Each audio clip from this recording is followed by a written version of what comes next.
chefs, Truffle Boy and Doug, and we have a special guest chef. Doug, do you want to introduce our special guest chef? Yes. So tonight, ladies and gentlemen, we are going to be talking to Chef Hanalei. She has done quite a few interesting things that I know I haven't done, and I'm sure a lot of people probably aspire to do. One of those being writing a book. Also very avid in the ski industry, as well as a pretty dank meme page, if I do say so myself. Quite a good few laughs on there.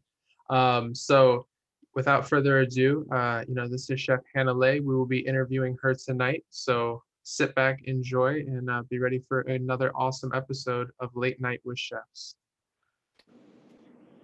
How you doing tonight, Hanalei? Doing good. Just finished off working at the ski resort.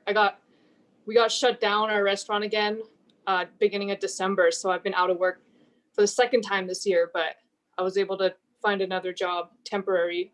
So missing the kitchen, but at least I got something. Yeah, is that a common thing that happens in like ski resorts where, when the peak of the season you kind of get laid off, but then it picks up and you come back, or how does that work? Not really. Like my restaurant job was pretty much full-time year-round, which in a ski town, if you have a full-time year-round job, like you're balling, like it's like the dream. But yeah, that got shut down again. So I'm just having to figure out day by day. Well, on that note, we're all really interested, me and Doug and the viewers, kind of learn a little bit more about you. What was your early culinary experiences, and like, what was the thing that drove you into this field? And, how was that journey like? Yeah, so I only got my first restaurant job in 2018, and it wasn't even full time. I did a summer, and then I went back to the ski industry for a winter. So I'm really pretty new, especially with all the shutdowns. Like I've probably cumulatively only had like a year and change in kitchens. I started at this little like seafood shack. It was in a mountain town, so it's kind of funny. Like we're nowhere near the ocean, but we had the plug on like live lobsters that were shipped overnight, and fresh halibut, fresh scallops like this big, like at this seafood place. And it was really small. It was like a 2-person line, and there weren't prep cooks, so like everyone did everything. And I kind of got hired on there because I started like in the summer. And if anyone's lived in like a tourist town or worked a seasonal job, it's like if you're living in a tourist town and it's like June and you're ramping up, like they will hire anyone. So I walked in there because I cooked as a kid, like at home with my parents. They taught me a lot, and I had no formal training. I didn't know really that much about cooking, but I could cook like family meals and stuff. So I like walked into this seafood shack and like showed up and said, "Hey, I want to cook." And they were like, "Sure, like we need people on the line." So I showed up, and like within a week I was able to like get the hang of it enough. They were pretty impressed with like how fast I learned the line. And I think once I got that skill down of like working a line, I knew I could like work at any restaurant. And That's amazing. so yeah, so it was kind of like those first few months that were hard. Like I was going into work every Saturday and Sunday. I'd go in there and I'd get my butt kicked so hard, and I was it wasn't super easy at the beginning, but I think after a couple months I like got the hang of it.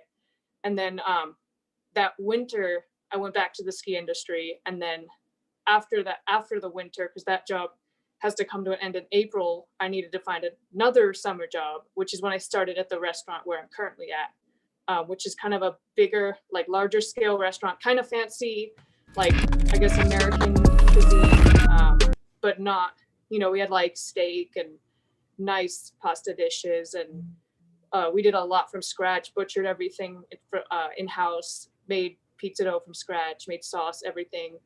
And like I was able to transfer the line skills, even though it's such a small restaurant, I was able to like working the line like was pretty similar going there, even though it was a much bigger, much busier restaurant with like more structure and more just busier with we actually had servers. The last place was like order at the counter and then come and get your food, versus this one we had like fancy servers in white shirts and like an expediter and managers and all that stuff. So it was a scale up, but like once I learned to work a line, it was like really easily transferable. And I was actually able to start at that restaurant. Like I started straight on the line just because of my previous experience at the small place where I learned everything. So it was cool, like not really having to start all the way from the bottom, because I'd recommend that to anyone who wants to like get into the industry. If you find like a small mom and pop shop, you can get cross-trained on a lot of different things. So I did, dishes and prep and line. Really good advice. Yeah. Yeah, all that stuff, just because it was a small business and we were able to like, basically everyone did everything. So when I went to that bigger restaurant, I was like, I have line experience, even though I'd only been at the other place for like one summer. And then from there, I learned a ton. Yeah. Like I didn't even, like I couldn't even cook a steak or anything, but they knew that it was like something they could teach me. And, I think those kinds of skills are teachable. I think it's easier to teach someone how to cook specific menu items versus trying to teach someone like how to work a line. Because I think, Right. not everyone gets it. Like, I've worked with a lot of people who like pick it up right away and they can work a line. And some people it's kind of like, I don't know, I think it takes a certain kind of person to cook on a line. Yeah, definitely. I agree with I all think that. Yeah. That's smart, your advice to, start small. You don't have to hit a grand slam your first line cook job. Yeah. In a lot of cases, kind of like you said, it might be harder because you're so hyper focused on these single dishes that you're missing so many moving pieces around you that kind of make you a better cook, instead of Yeah. just knowing how to make this veal parmesan because you sell 500 of them a night and you Yeah. have to figure out this one dish.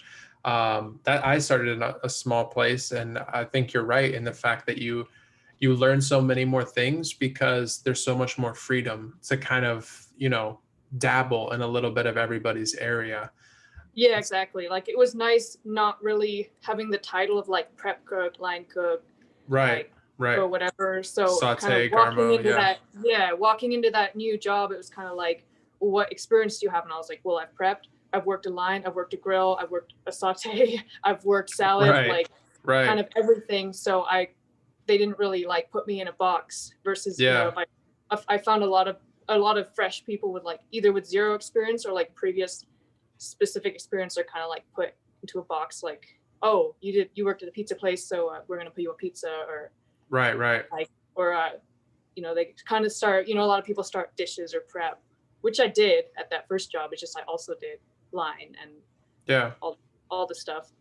It's smart to be able to look at that. I mean, those experiences probably humble you a lot more, being in the position you're in, knowing what that other person has gone through. Yeah, exactly. Like I think like having to prep your own station like 100%, like not, Right. it was a luxury going to the new Yeah. restaurant and having a prep cook. It was like, wow, like, Yeah. they're never, they never get taken for granted. Right. I'm going to make sure I flip Yeah. my pans at the end of the night because I know Yeah. I have to do this. But if Yeah, someone's just had exactly. a prep cook, they're just throwing all that stuff in the garbage I at the know, end of the right? night. Yeah, exactly. That's awesome. So after, since you were saying, about a year and a half collective of line experience, where has your career been in terms of going with your ski industry and with writing your book? How have you been able to kind of intertwine those throughout your career as culinary? Yeah, so for a while, I kind of did it all. I was working crazy hours. This was in like 2019. I like couldn't choose. It was that winter, like right after my seafood spot job, going into the ski industry. I actually kept that as a night job, and then worked at the ski resort. Oh, I wow. worked 11-hour day at the ski resort, and then go work another like 5 hours at the restaurant. It's crazy. Like so many days a week, and like mainly just because I couldn't like commit to one thing. And I write I want to do both. I want to do both. Like, Yeah. exactly. So I kind of felt like I had to choose one, which I couldn't at the time. But then it was once the ski resort ended, it was that summer. So 2019 summer, ski resort ended, and I was like, okay, I need to find the busiest restaurant in my town, like get my butt kicked every day, and just figure out if I even want to go anywhere with this cooking thing, like before I go any further down that path. So that's how I ended up at the restaurant I am now, because I literally, like, you know, it's a small ski town, so there wasn't too much choice, but there's one restaurant that was just like, every day I drove past it, it was just slammed, like every single day, even off season slammed, like summer lines out the door. And I was like, Right. that's where I want to be. So All I in. like walked in with my resume, and like, I was like, you know, I have this experience at the seafood spot. I worked a line, I did prep, I did all of it. Like, where do you need me? And they actually had an opening like on the main line, because the kitchen there is like pretty big. There's kind of like a pantry, and then there's the main line with like Okay. saute grill and all that stuff. So on a busy night, we'll have like 3 or 4 mainline cooks, and then 1 or 2 pantry. Like, one person can do pantry for the most part. Sometimes they have 2, but that's like on a busy night. And then on kind of a off season night, there'll be like 2 mainline and then 1 pantry. Wow. And then, but we're doing like, if it's like, let's say it's like Labor Day weekend, Saturday, like we're doing like 1,000 covers all day. Like, Wow. we're doing maybe 600 at lunch and then 400 at dinner. That's like, that's like the top though, like Yeah. average day, That's but those are the numbers. numbers we were doing. Yeah, and then so that place, anyway, so I picked that place because it was like slammed, and I just needed to figure out if I wanted to even go anywhere with this cooking thing, just because I'd cooked my whole life. I knew I liked cooking, but I was like, I don't know if I want to make it a career or not. So that was the summer when I was like, I need to decide. And then I loved it. Like, I went there, they kind of put me on like the wheel station. So I was like calling tickets and learning all the setups and plating up. And then I kind of drifted over to grill, even though like when I started, like I said, like I didn't know anything about temps or steak or meat, like, but I just through practice learned that, and it eventually became like the main grill cook. And Right. then basically our saute cook, it was kind of a funny story, like, and I put this story in the book, but like our saute cook, like 3 days before Christmas, like basically walked out because he thought he won the lottery. It was a funny He story. thought he won the lottery? He thought he won the lottery, and he walked out 3 days before Christmas. This is our saute cook. So when did he realize he didn't win the lottery? I found out because he was neighbors with the dishwasher, and so I got all the juicy gossip from the dishwasher, and he was like, that's the he best still drives gossip. the Yeah, they same know car. everything. They do. They know Yeah, literally and everything. I have So nightmares of that. that kind of left an opening. So like once the holidays were over, the chef started training me on saute, and like our saute was kind of where all the fancy entrees came out of. We had like sea bass, we had like pasta dishes, mussels, like just Right. anything kind of more refined and kind of more expensive, except for the steaks. But we would do like the sides for the steaks and all that stuff. Right. Yeah, that saute was kind is of- like where the chef gets to be creative and, you know, can change a lot of things. And Yeah, that was honestly Yeah. the only part of our menu that changed. Like every 6 months we would switch out our menu, but most of it would stay the same. Our staples, like our steaks, burgers, like none of that would change. But the saute menu was the one that changed like every 6 months. So Yeah. a lot of people That was the worked place there. to be. Yeah, a lot of people worked there for years and still didn't work saute. Like it was kind of reserved for like the people who could show that they were up for it. So I honestly, Right. I don't know if I would have been trained on it if that guy hadn't quit. Hadn't out. fake won the lottery. That's Yeah, funny. and then yeah, so that was about it. Yeah, it was about a year ago because it was January of last, like right after the holidays. I like started working saute on like Tuesday, Wednesdays, right? So it wasn't that crazy, especially during the winter. It was slow. We would do like 20 covers sometimes, and Oh, we'd have one yeah. cook running the whole show. Like, and then I worked a couple. It was like in February. I like asked the chef, like, oh, you know, I'm like, you can challenge me. I'm looking to grow and learn, and I Right. kind of threw it out there, like, if you want to put me on saute on a Friday night, like sometime in the future, like you can go ahead and Yeah. do that. It was I'm a ready. Friday. Let me have at it. I remember we walked up to the kitchen and he was like, all right, you're on saute on a Friday. It was like on a Friday night, and I made it through. Like we like almost, I think like 300 covers, but it was like I didn't die, and Yeah. And that's when I was kind of like, okay, like now I have a handle on it. It's one thing to like cook all the menu items on a station, but it's another thing to like work a Friday or Saturday night. Like there's that huge Oh yeah. gap. Where, Working yeah, saute on 30 covers versus 300. exactly. Yeah. So I did that, and then that was February. So like I felt like everything was going uphill. I was progressing. I was learning. He was kind of hinting at maybe promoting me and having me lead a bit more. Yeah. Kind of giving me more responsibilities. And then everything shut down because that was in March. Wow. And so yeah, so that was disappointing. Right. But I, you know, it's kind of at the beginning we like didn't know like anything. We just at first they were like 3 weeks. And I was like, cool, 3 weeks, like I can do 3 weeks. Yeah. exactly. And then it was just like unknown. And that Yeah. was when I ended up like cooking for my friends and family and stuff, and like friends of friends out of my home kitchen, totally unpermitted, but they were all my friends. So Right. it kind of worked out. And how did that So start, or how did you, so like right after that, like how did you promote yourself, or like what did you do to reach out, and how did like your friends reach back? What feedback did they give you? Like how was all that? yeah, that was such a good learning experience, because it's one thing to like work at a restaurant where people are lined up out the door and you're always cooking versus like having to get your own business. Like that's hard.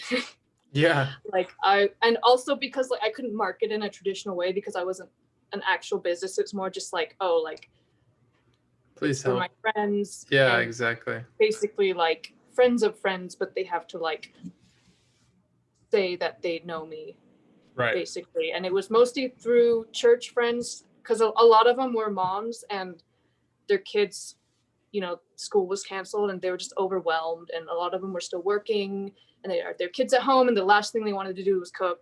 And so I kind of was able to, it was like win-win, because I was helping them out, they were helping me out. Right. They were appreciative. I was really appreciative that people would trust me, and I got a lot of good feedback. I got some like really honest feedback. Some was like hard to hear, like, but I'm glad that I did that.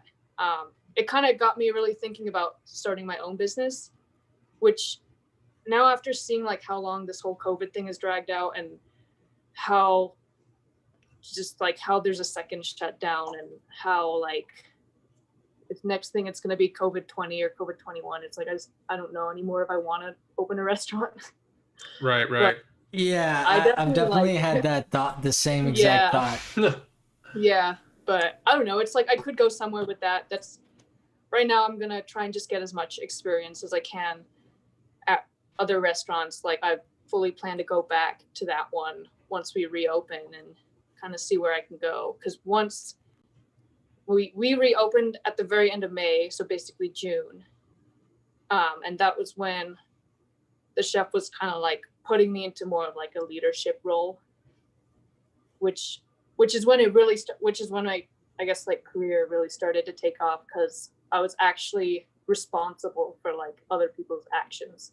Right. And for me that was like a huge difference. Like I learned that it was one thing to be able to like hold down a grill full of steaks and get them all right, but it was a whole nother job skill set to lead a line, to tell someone off if they're doing something wrong, like Right. catch people standing around. Like it was a lot. It was pretty hard. Like, and I learned a lot. Like this whole summer I was like kind of started slowly, like the chef would slowly say, hey, how about you delegate this task? Like he'd be like, why are you peeling potatoes? You need to ask them to peel potatoes. And like, Right. yeah, just that whole learning. I had a little bit of supervisor experience from the ski industry job, and that's basically the premise of my book once we get to talking about that. But it was about how I was promoted there, and then learned a ton about leadership, and then kind of gave that up to be in the kitchen, and then started from the bottom again, and then learned, like built on that with even more leadership opportunity and experience. It sounds like you had a very good foundation to go into it, you know, and really good mentors along the way to lead you. Yeah, for sure. Like I give a ton of credit to all the people like at both jobs, at the seafood spot, at the ski resort, and then at the restaurant where I am now. But it was all the people along the way, like, that were willing to pour into me, like the owner of the seafood spot who was willing to take a chance on me and put me straight on the line, and the people at the ski resort who gave me my very first I was 21. They gave me my very first promotion ever. Like, I don't know if they know, like, it was kind of this easy manual labor job, but for me, it was like everything was new. Like, Yeah. it seemed really small, but for me, it was huge. Right, definitely a rewarding feeling. And kind of jumping on on like what you were saying earlier on, like, you can teach somebody how to work a line or do a certain thing. But like one of my favorite chefs always says, like, you can teach all that, but you can't teach character. And it Exactly. seems like you have very good character because people are embracing, what you have and the good positive vibes that you bring to bring you on and, let you pick up, more weight on your shoulders kind of thing. Yeah, that's kind of how I like to see other people too. Like, if I'm ever in charge of hiring, or even if I own a restaurant or something, like, I want to think back to when I was walking into the seafood spot with no experience, but they saw something. They saw, I didn't have any experience, but kind of knowing what skills can be taught. Like, oh yeah, it's fine that he didn't go to culinary school and doesn't, but he looks like he has drive, like, they look like they can work hard. They look like they're going to be reliable. Like, those are the kind of things that you can't really teach, versus, like, I've heard stories from my coworkers of this one guy was saying, like, oh, like, someone made fun of me at my first restaurant job because I didn't know what mirepoix was, and he refused to tell me what it was. And, like, I was like, you can teach someone how to do a mirepoix. Yeah. Like, I don't, like, for me, like, that's not something I would ask at an interview. Like, I've heard people saying that they went to an interview and they were asked, like, what the 5 mother sauces were, and it's like, I feel like for me that's, like, not. Well, we know Doug was a CDC and he couldn't get them all, so Vlad put me on the spot one night. I actually, and I do it as a joke, but also as like a knowledgeable, teachable moment, is like, I would go around to, my line cooks and be like, what are the 5 mother sauces? I think you don't need to know them to have good, cooking skills or to be able to do anything. I think it's just when you become like a professional in the field, it's just good to know, like the history behind it. Exactly. Because it's hard to, break rules if you don't know them all. So yeah. And Vlad is like a sucker for that nostalgia. Vlad I'm not this. saying that, like, it's the story, right? It's all about the story. Yeah. Yeah, it's the commitment to learning from. It's the French, exactly. right? Like, They is someone take teachable? they take celery, carrots, and onions, and make it sound really sexy and upscale and expensive. So Yeah. I remember when I learned, it sounded so fancy, and they're like, yeah, it's celery, carrots, and onions. I was like, really? Yeah. But So- yeah, and Back to it's those- like one of those facts. Once you know it, you'll never forget it. yeah, exactly. Yeah, definitely. Like riding a bicycle. The 5 mother sauces, they're easy to forget because you don't use them every day. So back to those, unteachables. I think that was a really important topic, and what I've seen, at least in today's labor pool and kind of where our generation is heading as far as the workforce. I feel like those unteachables are becoming a little bit harder and harder to find, a little bit more seeked out. For sure. Like, now that I've worked kind of as a supervisor in 2 different jobs, like, the ski industry was crazy. Like, you get a lot of just ski bums who they're just here to ski or snowboard, and they need a job and they apply, and then a What week percentage later, would you say of ski man. workers is that?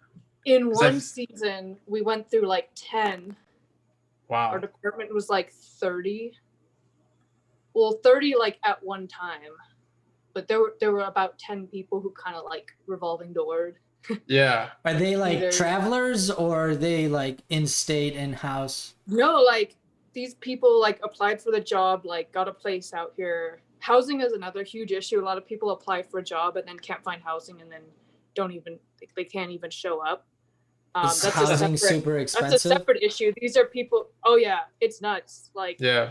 you have people buying second houses to be their ski cabin, and then you have locals who are driving 2 hours to get to work because they couldn't find. It's kind of messed up.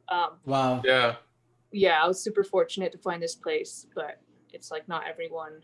A lot of people are commuting like an hour every day to get to their minimum wage like ski resort job. Right. And were you born Yeah. and raised, or did you move out there? No, I was born in like a kind of a bigger city area, and then I moved out here for college when I was 18, and I've been there since. But you've been Cali all Yeah. your life? In California still. Cool. Very nice. I'm Yeah. enjoying my windy city weather here. Yeah. Cold. It's like sleezing, raining, snowing. It's like that here too. We're in the snowy part of California, so it was like 10 degrees Fahrenheit the other day, and I had to work outside, and it was miserable. I was like, I miss my hot, steamy kitchen. Like, I want to be behind the grill, sweating again. So is there any sort of what's the future look like? What's the outlook of the food and beverage industry? Do you guys have dates yet, or are they kind of just it's in nothing. limbo like So before? California's on like basically where we were in like April is where California is now. Wow. And we open up for the summer. Because like you could do outdoor dining and it's super nice. Like the weather here is perfect all summer. Right. It like doesn't rain and drop all summer. Like it's kind of weird. Like just that's why wildfires are so bad. But summer weather's like really nice. It was actually kind of cool. We were all like, oh man, we got to do this outdoor thing every year. Like, and we actually had way more seats at our restaurant than we did normally because we set up this whole like beautiful white tent and like took over half the street. It was a really cool scene actually. Like all the restaurants had like an outdoor thing. Yeah. We closed off half the street and it was kind of like this, you kind of see people dining at other restaurants and all that stuff. That's cool. You've sort of birthed this thing out of a tragedy. Yeah. I'm hoping we like keep doing it even if there's no more restrictions. Like I agree with that. It makes the streets more lively and yeah, it was like because I work kind of in like we have this like quaint downtown strip in my town, which is kind of a tourist not trap, but like a lot of tourists go there. And like it's kind of especially in Christmas they like put all the lights up. It's like our little downtown ski town area. So like I kind of worked at one of the restaurants there, and yeah, it was just the whole downtown strip was just like all this outdoor dining. Like it was just such a cool vibe, and it was busy too, like all summer, because like a lot of people were moving up to their second homes because they could work remotely. So we were actually slammed. We were slammed all summer, all through September, all through October, and then November we got shut down again. But like, oh, honey, grab the kids. We're going to ride out the pandemic in our second home. Yeah, exactly. That's a different kind of lifestyle. Away from everybody. It's a different kind of lifestyle. Was delivery, like, did you guys do a lot of delivery before? Or, like, did deliveries, like, double and triple? Like, takeout or? Yeah, takeout. Yeah, we did do a lot more takeout. Actually, just because the restaurant I was at is kind of like fancy, kind of expensive.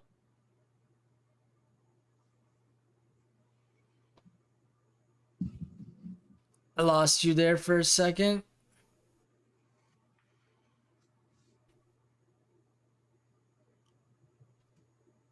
Are you still here with me, Doug?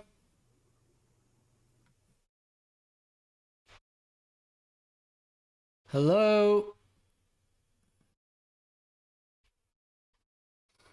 Hello?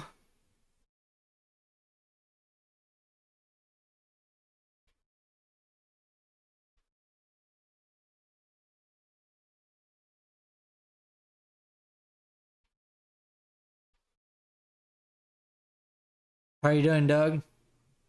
There we go. That was odd. I have 2 Dougs now and no... 2 Dougs and no Hanalei? What is going on? what is this world coming to?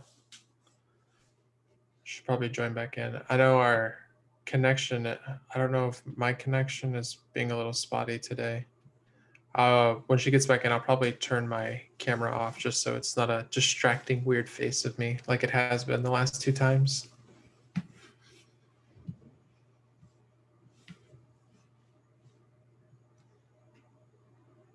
We had some person from up. This is all happening live, guys. This is the life of podcast, guys. We apologize. But sometimes technical difficulties do happen. We go out of the way to get the story. Yes.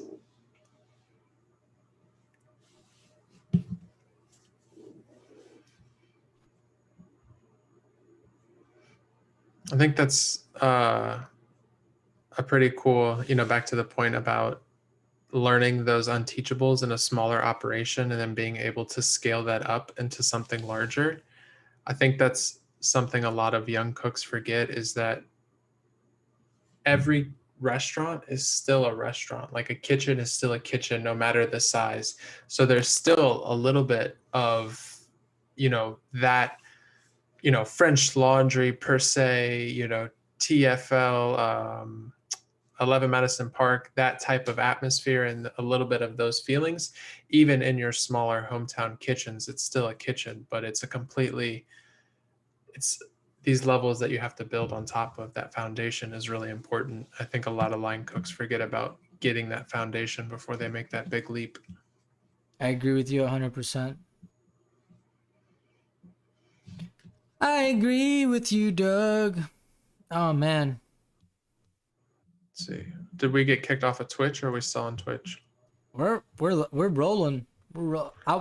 Honestly, I thought that was a really great introduction. We should have just you kept going through, but then your camera got stuck. Yeah. I kind of started there. I thought we were starting things, and then you were like, "Oh, let's have a quick discussion before we start things." You want to hit her up on the gram real quick? Meanwhile, guys, check out Doug's really, really dope t-shirt. As always, make sure to like, follow, subscribe if you are enjoying what we're talking about. If there's any questions you guys want us to ask, or anybody wants that has a really cool story, pretty cool story. You got to have a cool story, I think, to be on the podcast. And a cool, only accepting culinary cool stories. Fundamental background and how COVID's affected you, hit us up. We'll schedule you in. We have another podcast coming on tomorrow. We do, and we have some really exciting things planned for the next couple of weeks. So like Vlad said, if you guys want to get on the podcast, please DM us. We are almost full for January and starting to book February. So some really exciting things. We'd love to hear from you guys. I know there's a couple people that we need to reach out and get you guys scheduled. We've been talking about it. Just really appreciate all the support from everyone and kind of, embracing us and just listening. We are on all platforms. If you guys are listening to us on Twitch right now, we do upload everything to Spotify and Apple Podcast as well. So you're welcome to sort of, take a look back and re-listen to maybe some of your favorite parts of the podcast. We are trying to get our guest chef, Hanalei, back on. We had a little minor blimp in the matrix, but that's how it goes sometimes. Yeah.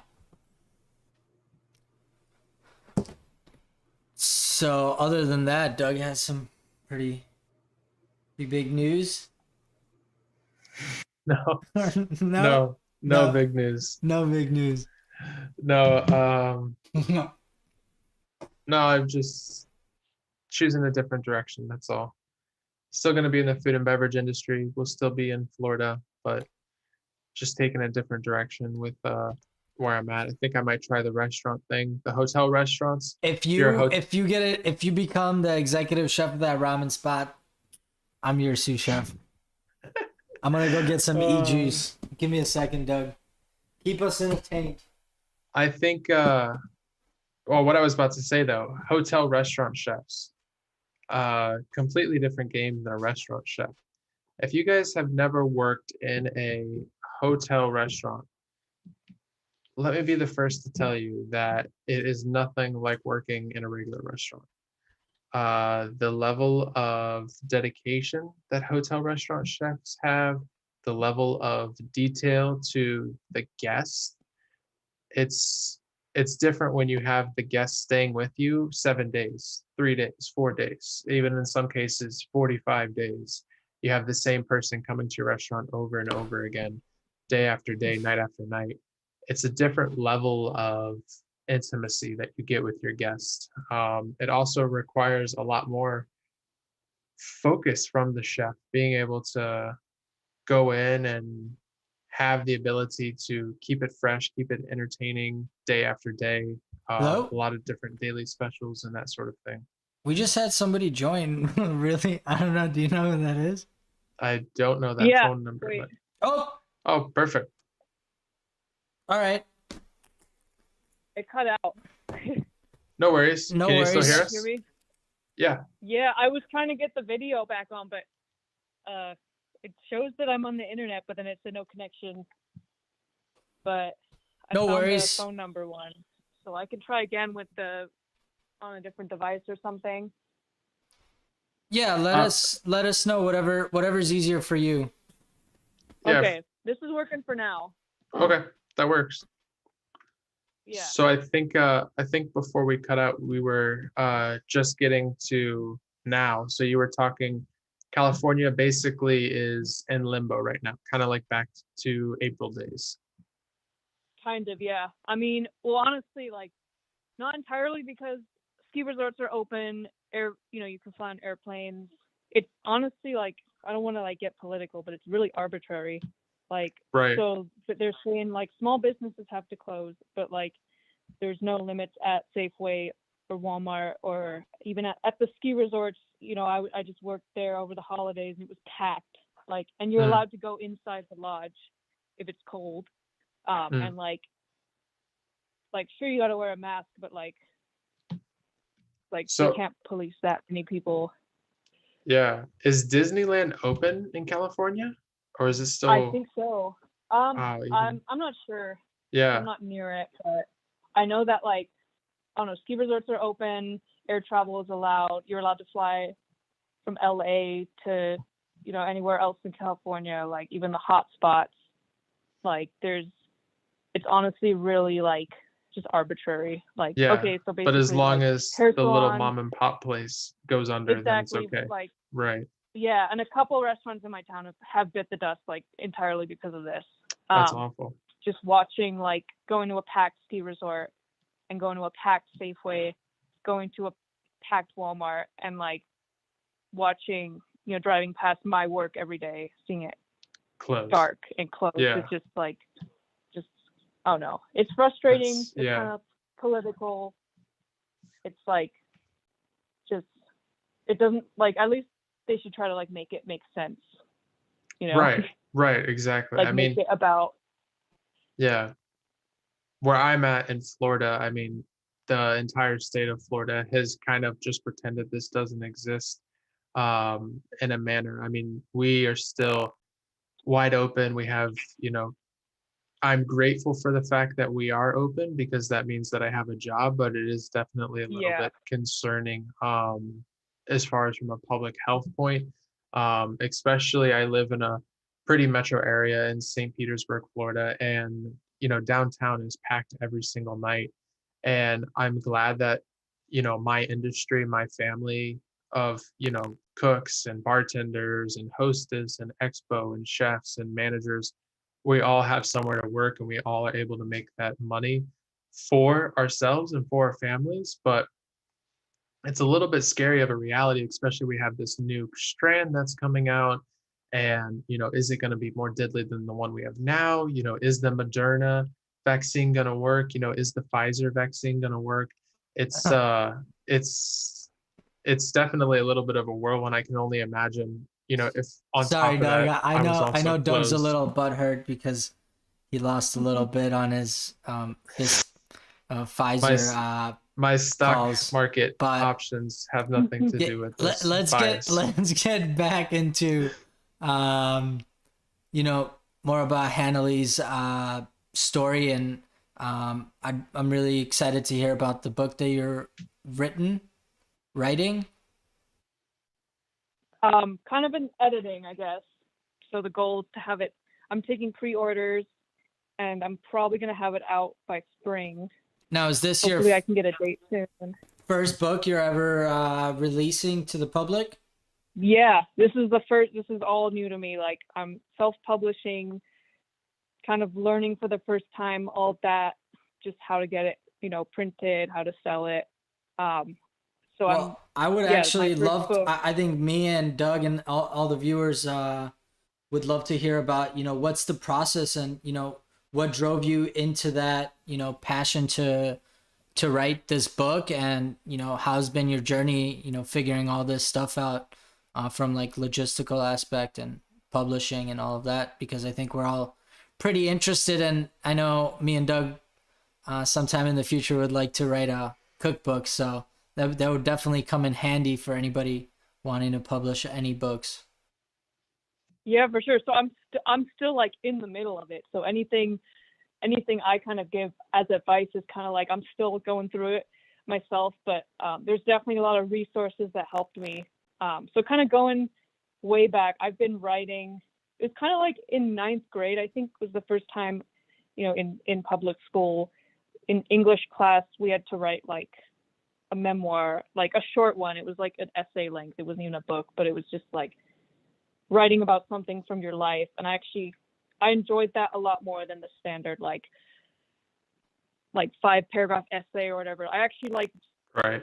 had English was like one of my lowest grades throughout high school because it was all like structured, like no fun allowed, no humor allowed, like just write 5 paragraphs and analyze this literature that you were forced to read. Right. So And make sure you have 600 super words. exactly, and it was like not really stimulating, I guess. But it's kind of like I would start writing about just like things that happened in my life.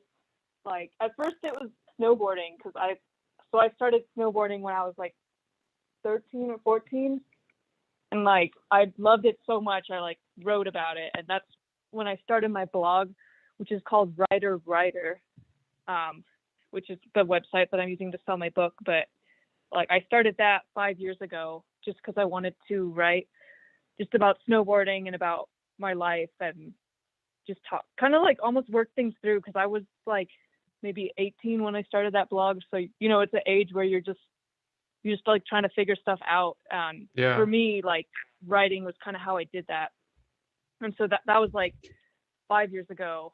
So I've like kept that blog. I didn't write in it consistently. I would post just whenever I felt inspired, a few times a year. And then kind of when I started, or hold on,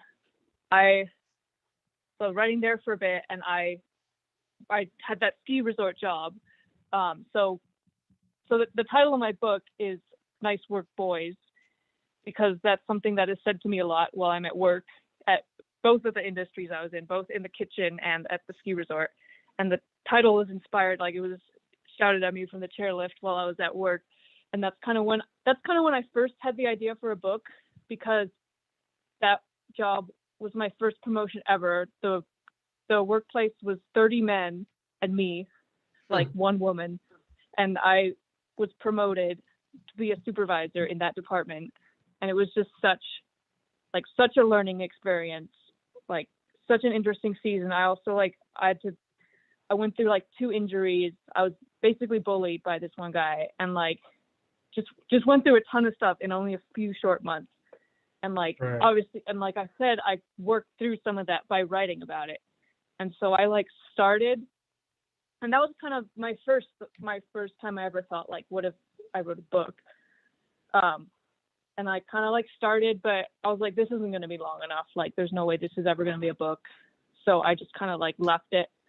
But I knew I was like, I have to write a book one day. Like, even if this is just part of it, like I think I just learned so much about leadership and about being in a workplace and just about gender stuff and like how to, I wanted that woman who works with all men to like have someone that they can relate to, because I think you feel lonely like if you're the only woman in the kitchen where you work, but if there's one woman per kitchen, that's actually a lot of us. Like that's kind of what I found through the Lady Line Cook, like out of about 3,000 followers, 70% of them, most of them are women who work in kitchens, and it's like that's actually a lot. That's a couple thousand.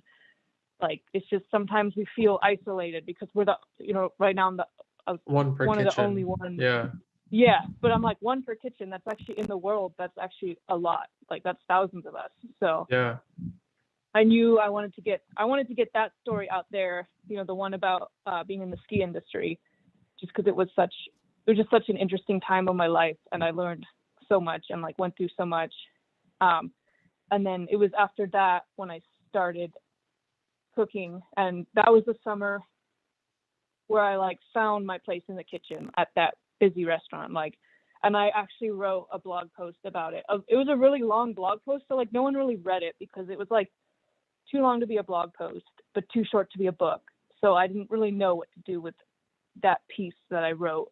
And it was just about me finding my place in the kitchen. I wrote it as kind of like, the goal was to like bring the reader next to me on a Saturday night. So I like tried to like put them in my shoes and talk about how crazy it was and show them what it was like to cook at a restaurant, and then kind of go through that.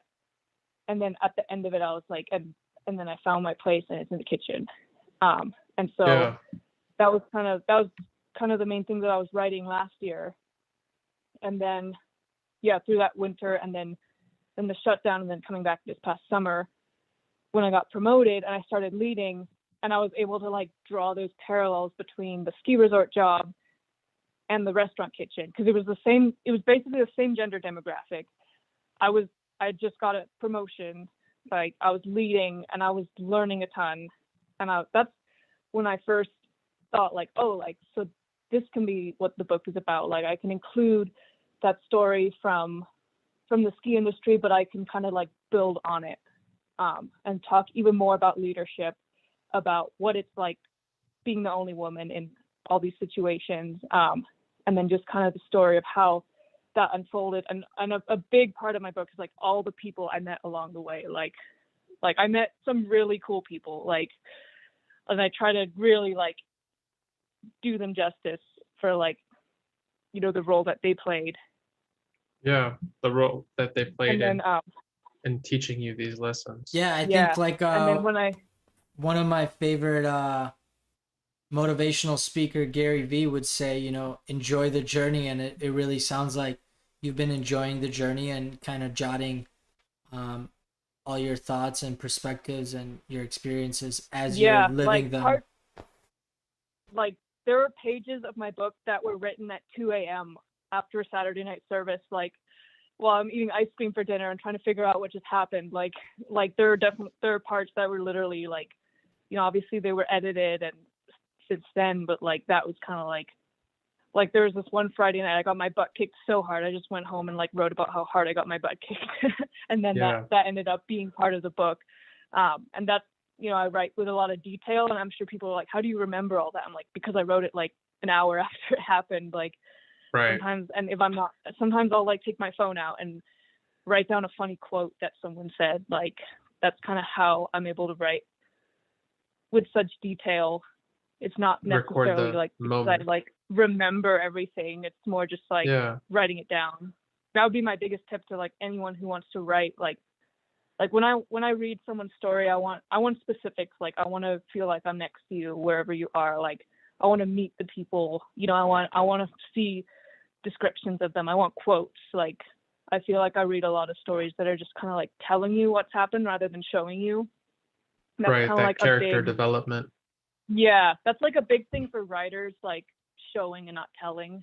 Like I could say it's crazy working at the busiest restaurant in my town and it's busy. Or I could use all five senses and bring them. I'm like, it's 7:19 p.m. on Saturday and you have you know, a rail full of tickets and like this and that, and like you can hear this, and there's a server rolling silverware, and you're distracted, and you're trying not to drown in a sea of tickets, and like Right. just that was the goal, to like bring, like I want people who have never worked at a restaurant to like read it and understand all the terminology that I use, you know, like things that restaurant workers are, it's kind of like our language. But so what I forgot to say was I also read Kitchen Confidential last year. So that was, or not the year before last. It was like when I first started at the Busy restaurant. I read Kitchen Confidential. That was a huge inspiration behind writing about working in the kitchen, and then eventually writing my own book. Like that was like the book that inspired my book. Like That I just love I the think way that book inspired me, you know, to pursue, you know, the fine dining industry, and kind of gave me the confidence to just go at it and just go for it. So I Yeah, think I think that that book book's touched a lot inspired of people. many people, and it's Yeah. amazing, you know, to hear another perspective of what it's inspired. And Yeah, you know, that's you're a good saying point. so I read that. it's a timeless book. You know, Exactly. it's relevant. Like I read that pretty much when I was trying to decide if I wanted to continue cooking or not. Like when I first started at the place I am right now. And I feel like that book was a huge turning point. Like I read it, and you know, he kind of asked a few times, like, do you really want to be a restaurant cook? Like, you really want to work at a restaurant? And like I finished the book and I was like, yes, like I do. And I feel like that's not everyone's response when they read that book, but for me it was like, Right. like I like understood all of it. Like I could relate. Like I still remember the scene where he like burnt his hand and like asked for a burn cream, and they laughed at him, and I was like just the little moments like that like really inspired me to start writing about cooking. You know, and my goal isn't to write another Kitchen Confidential. It's like, no, it's going to be my story, and it's, you know, it's different. I'm going to be my own. It's going to be Yeah. Nice Work Boys. You know, it's going to be from, not just from a female perspective, but like, you know, just a different lens, and like a different, you know, it's also got the ski industry component and the leading component and all that stuff. But that would definitely be like the book that inspired my book. No, it sounds like cool. an amazing book, and there's a lot happening. And I think you know how to bring that imagery into the text, because the way you were describing, you know, like the two differences, you know, one definitely paints a prettier picture and takes you inside that moment. And I think that's one thing that Anthony Bourdain does very good is, you know, his words almost mesmerize you inside his like world and the way he views everything. Yeah. And then so when I finally decided that when I started to actually write this book, it was in like October, and it was one of the servers actually I worked with. She was younger than me, and like I found out through Instagram that she had wrote a book and like self-published. And I hadn't like thought about self-publishing, because I thought that like if you wanted to write professionally and have a book out there, you have to like get rejected a bunch of times, wait many years, like, you know, and eventually go nowhere because no one wants your story. I hadn't like thought about self-publishing until I kind of came across the book that my coworker wrote. But so I like met with her, and we talked just about what she went through, like going from her manuscript to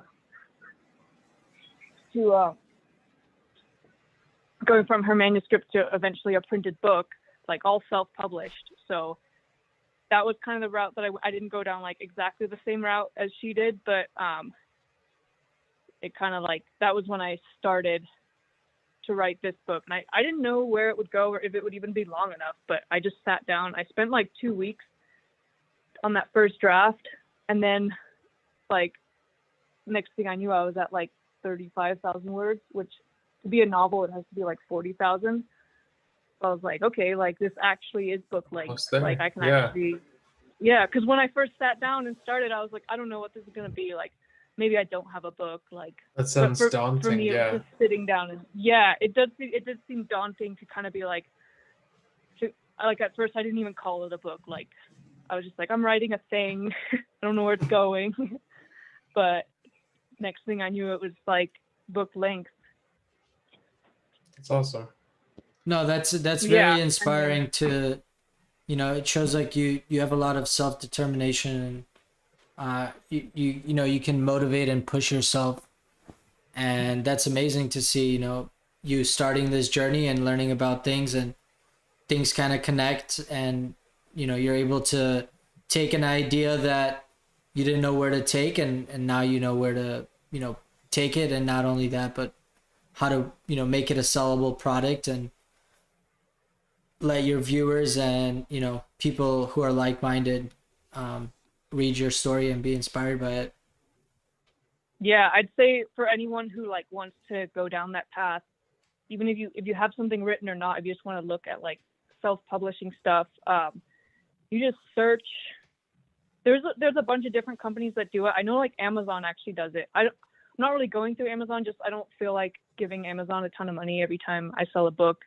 It's going to be available on Amazon, but sold through like a third-party printer. But basically, there are these companies that print your book on demand. So like you basically, the only costs you have to front are like an editor, which is pretty much a must. Like I heard from one website that said like if you're going to charge money for your book, you have to pay money for a professional editor. Like that Right. kind of like, and I have found that like, oh my gosh, just hiring the editor. I thought my book was like ready to go, and he tore it apart. He was like, he's the Gordon Ramsay of editors. Like I like wanted to cry when I got my first round of edits back. I was like, I almost wanted to scrap the whole thing and say, nope, I don't have this in me. Like I don't have a book, never mind. But I like worked through that and have like pretty much scrapped and rewritten entire chapters thanks to his edits. And like, it cost a good amount of money, but I know that, I've been taking pre-orders, so that kind of helps front some of the cost. And then, so basically the editor, and like you have to buy like ISBNs, which is like how you identify. There's like probably websites you can go to find like a full checklist, but the companies that print the books, they only print a book when one is ordered. So they're in contact with like Amazon, Barnes and Nobles, other places that sell books. And like someone were to buy it, let's say off Amazon, like it would print and then it would ship only after someone buys. So it's not like you have to buy a certain number of books and like keep them at your house and then like pay for all of them Ship up 'em. front. Like Right. yeah, I think I'm gonna end up going through this company called Lulu. Just if anyone wants to is interested in that. I haven't like confirmed it yet, but I think I'm gonna end up going through them because they're one of those companies that like it'll get you on Amazon, on Barnes and Nobles, and like a lot of other Right. Those platforms, startups. but they're the one who print your book on demand. Yeah, I think there's a But lot of other than resources for pretty much anything you want to do online, in terms of like not only a chart, but these sub websites that let you connect all your social media platforms and all your shopping carts together, and kind of monetize this operation and make it easier to scale, which is awesome. Efficiency. Yeah, exactly. So it's pretty cool just like going through that process of seeing like I think like I don't want to say anyone can write a book, but like I think everyone like has a book in them. And I think like there's so many people that I think like if they were able to sit down and get their story out there, like, I love just reading other people's stories, like even if they're not famous or anything, like just an average person going about their life. Like my whole book is me Yeah. at my job. Like my life isn't that exciting, but somehow I filled a book with like what I learned at my workplaces basically. So I I think like for the yeah. There's It's definitely Yeah, a for big, people like who you are- said, there's, one in every kitchen that's interested, one in every ski resort person is going to be interested in reading that book, or seeing that perspective, or seeing, what did you do and what can they do? And you I know. think more people should give themselves credit. It's a good point to say, like, well, I just have an average life. What's so interesting about it? But nobody has the same life as anybody else. So I think Yeah, people need to give themselves more credit, and that everyone has a uniqueness factor about them. It's just up to you whether you share that with the world, whether you keep that in, whether you write a book about that uniqueness, whether you channel that into some other creative outlet.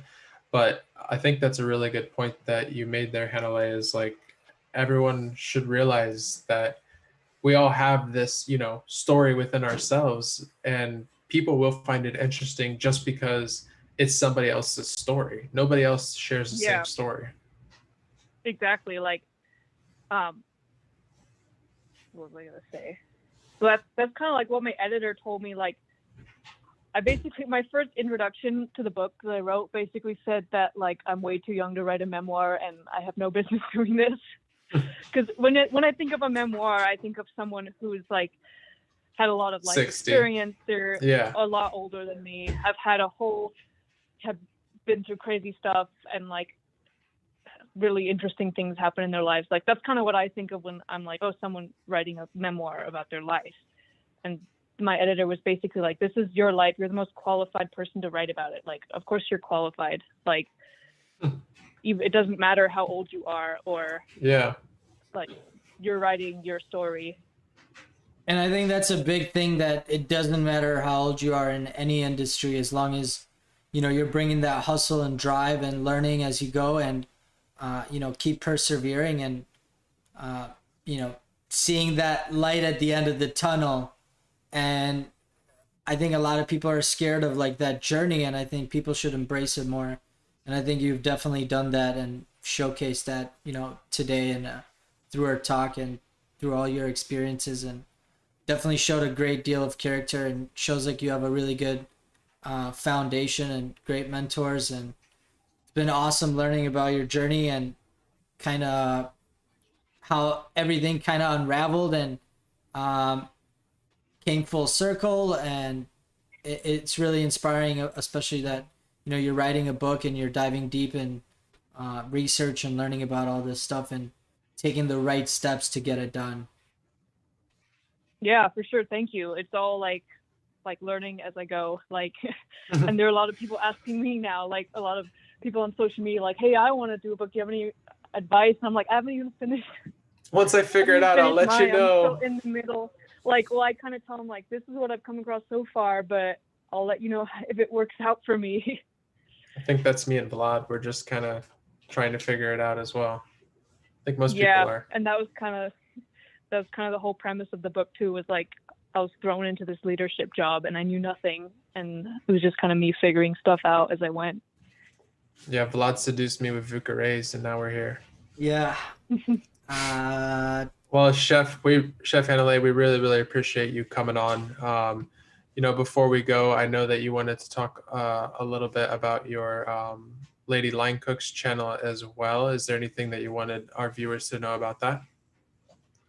Not really. I mean, it started out of the first quarantine. I was bored, I was laid off, and I missed the kitchen, and I like had a stack of memes that like I had been making throughout my time in the kitchen. I've just always been making memes, like since memes were a thing. And I would post them on like my my own personal pages, but like no one else worked in the kitchen, so they'd get like no likes because it wasn't like applicable. Like I needed to find the right target. And so I just started the page like in May, and I just posted like a meme that I made, and I started with 0 followers, just like everyone else. And just kind of reached out, learning now in the seat of my pants, like reaching out to bigger accounts. Like eventually kind of my biggest following has come from like bigger accounts sharing my stuff, and then like commenting, like being active as your page and commenting on other people's things, so you like get your name out there. And then kind of like through the summer, I was like making a ton of memes every day. Like something would happen at work and I'd like make a meme about it. And then yeah, people there's a good response, like a lot of people messaging, and it's kind of got to the point for the first time ever, like I'll put out one of those like question things, and within an hour I get so many responses. Like I like get a little overwhelmed. I'm like, I never thought I'd get to this point. Yeah, your guest interaction, some of the answers to those questions, I kind of flip through them from time to time. And one of the questions are very open-ended, which is a good idea on your part, because some of the answers you get are it's just downright funny. Yeah, I know. Like, I think a lot of my content comes from like other people's funny comments or funny responses or things like that. And I like how it's kind of turned into like a community, because it's not just a page where I post and it's like my stuff. It's like a whole community of like there's the biggest thread I ever did, I think, was advice. I like saved it as a highlight, but literally like I just asked like, what's one piece of advice to anyone who wants to work in a kitchen? And I got like so many. Like, it was one of those Instagram stories where like there's little micro dots on top. You can, like, see all Kylie the stories. Jenner has nothing on you. I know, right? But that was all like other people, and there was some like really good advice. Like people came in with some really good stuff. Like, and then it was like funny because later on someone like reached out to me and was like, I want to be a chef. Do you have any advice for me? And I was like, check out this 200 thread story. Exactly. And like there was actually some really good stuff in there, like that I never would have thought of saying. But it's just cool. That's awesome to to hear be more that like a community. People, that you're building a community and people are engaging, and it's awesome to see that, you know, people in the industry are always ready to help, you know, give you a hand or give you advice or do whatever they can for you, and it just shows our hospitality and, you know, that kind of